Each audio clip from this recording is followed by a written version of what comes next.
Race course ground के अंदर बने फूड कोर्ट और लॉरी मार्केट में, जिसे शहर का दिल और लोगों के आकर्षण का केंद्र माना जाता है, जबरदस्त हंगामा हुआ।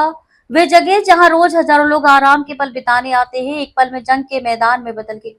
माहौल तनावपूर्ण हो गया क्योंकि फूड ट्रक मालिकों के बीच बिजनेस पर कब्जा करने और ग्राहकों को खींचने के लिए जबरदस्त लड़ाई हो रही है।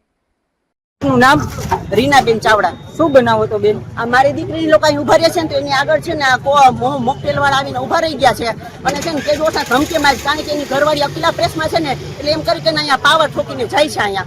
અને આજે તો મારી દીકરીને જમાઈને મારા દીકરાને ત્રણેયને હાકરે માર્યા છે।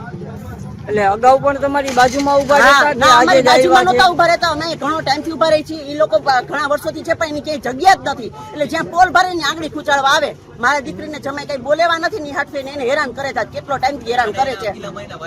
અને અકીલામાં એના વાઇફ છે ને એટલે એનો પાવર કરે છે, અમને લોકોને દબાવે છે। આની પેલા આવીને ધમકી મારી ગયા હતા ને બધું કરી ગયા હતા, અને આજે હાકરે માર્યા છે। હવે તમારી શું માંગ છે આમાં? એ લોકોને છે ને હરખો તમે કરો, બીજું કઈ મારી દીકરીને જમાઈને મારા દીકરાને માર્યો છે ને એનો ન્યાય મળવો છે, બાકી કઈ નહીં। અને બીજી વખત આવી કોઈને હેરાન ન કરવા જોઈએ। જેમને માર્યા એમનું નામ? એનું નામ ની મને નથી ખ્યાલ ભાઈ। એટલે તમારા જે બનેવી છે એમનું નામ? જમાઈનું નામ હા, જેમને ઉદય જોશી, ઉદય જોશી, ચાંદની જોશી અને માધવ ચાવડા। એમને અહીંયા શેની ગાડી છે? એને મેગી ઓટ્સ ને પાસ્તાનું છે ને।